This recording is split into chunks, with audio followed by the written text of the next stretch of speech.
Hello అండి, నమస్తే. Welcome to BRK. నేను మీ జాహ్నవి.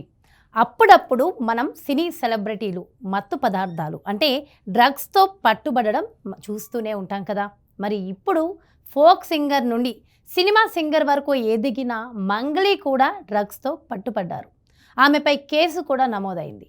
మత్తు పదార్థాలకు నిషేధం ఉందని తెలిసినా కూడా ఇలా సెలబ్రిటీలు ఆ విషయం మర్చిపోయి బర్త్డే పార్టీలను లేక ప్రైవేట్ పార్టీలను ఈ రకమైన డ్రగ్స్తో పట్టుబడుతున్నారు.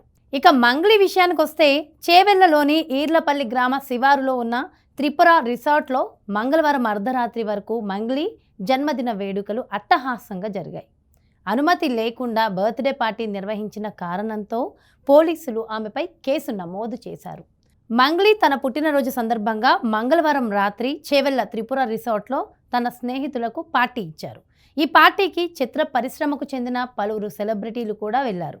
దివి, కాసెల్ల శ్యామ్, రచ్చ రవి, సింగర్ ఇంద్రావతితో పాటు ఈ వేడుకకు మంగ్లీ కుటుంబ సభ్యులు, సన్నిహితులు, సినిమా పరిశ్రమకు చెందిన ప్రముఖులు సహా దాదాపు 50 మంది హాజరైనట్లు తెలుస్తోంది. అయితే ఈ పార్టీలోనే ఊహించని ట్విస్ట్ కూడా జరిగింది.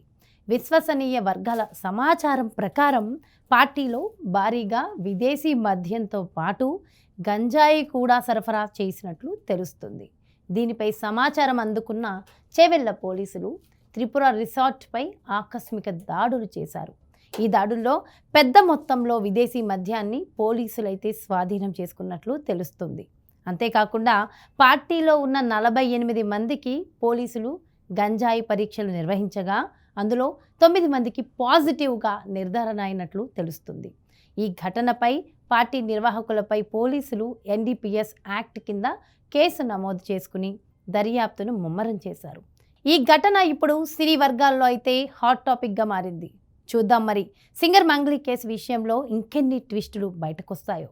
ఏది ఏమైనా తమ అభిమానులకు ఆదర్శంగా ఉండాల్సిన సినీ సెలబ్రిటీలు ఇలా డ్రగ్స్తో పట్టుబడడం చాలా విచారకరమనే చెప్పాలి.